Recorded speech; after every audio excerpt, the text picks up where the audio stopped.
If you're coming to London for the first time, I have 10 important tips you should know before you get here. Save yourself a little bit of embarrassment and make your trip to London easier. Number one, the Brits drive on the left side of the road. Now, if you're not driving when you're in London, this may not seem like it's a big deal, but actually when you're crossing the street, that is when it's the scariest.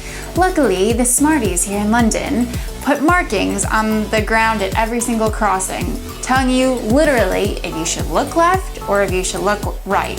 So make sure when you're gonna cross the street, you look down to see which way you should look so you don't get run over by a car. Number two, there are some names and words that are not pronounced as they're spelled. So these are the ones you should know and that you'll probably use. Number one, the most popular place for tourists to go in London is called Leicester Square, not Leicester. Leicester Square. There's also Greenwich, which is a popular area for people to visit too. It's called Westminster, not Westminster. There's no extra I in there. Westminster. My English husband told me I should include this one. Buckingham Palace. So it looks like it's Buckingham Palace, but it's actually pronounced Buckingham. And that lovely brown river that runs through London is called the Thames, not the Thames. The Thames River. I know, I got them all wrong when I first got here too, but now you know. If you decide to go to the pub and order yourself a beer or a cider, which I definitely recommend you do, you'll need to order by the pint. This is what a pint glass looks like. It's about 20 ounces of drink. If you order a drink from the tap, they're gonna ask you, do you want a pint or a half pint?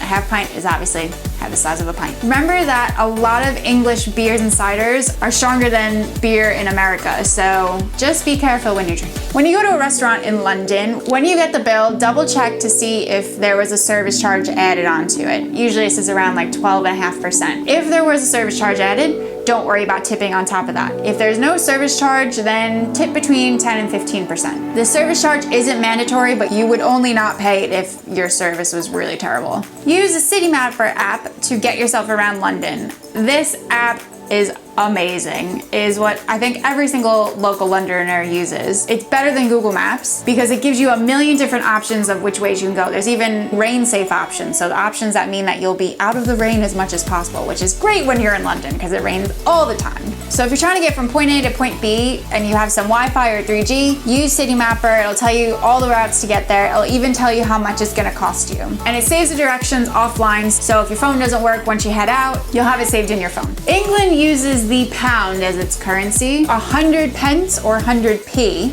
makes up 1 pound. And if you ever hear someone saying quid, quid is just like a slang word for pound, kind of like how we use buck in the States. So if they say it's 100 quid, it's 100 pounds. The smallest note you can get is 5 pounds. There's no 1 pound note here, just so you know. And coins come in 2 pounds, 1 pound, 50p, 20p, 10p, 5p, 2p, and 1p. To get around London, you must get an Oyster card. There are 2 different types of Oyster cards that you can get. One is called a visitor's Oyster card. You can only get this if you order it ahead of time, get it delivered to your house. Or you can get a regular Oyster card, which you can pick up at tons of shops around London. You can get at the airport, you can get them anywhere. To use either of these Oyster cards, you need to top them up, which means that you add credit to the card. As you start to use the underground and the bus system, your credit will decrease and you have to top it up more and more. If you're going to be traveling a lot, having an Oyster card is really good because the rates are a lot cheaper than if you paid cash. And they have a daily cap, which means once you've reached a certain amount of money that you've spent, that's it. And the rest of your travel is free for the day.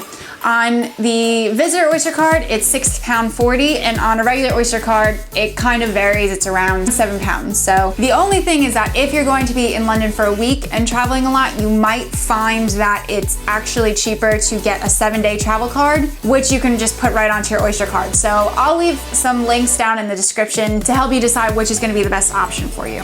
Take the bus when you can. Those classic English double-decker buses are really fun to ride around on if you can grab a seat on the top, and especially in the front of the bus. It's really cool. And you'll get to see London from a whole new angle. And it only costs you £1.50. To get on a bus, all you have to do is tap your Oyster card at the front of the bus, and that's it. You don't have to tap out. If you want to take a bus, use your City Mapper app and see what the best route is and where the nearest bus station is. If you need to change your cash into pounds, then you'll probably get the best rate at the post office.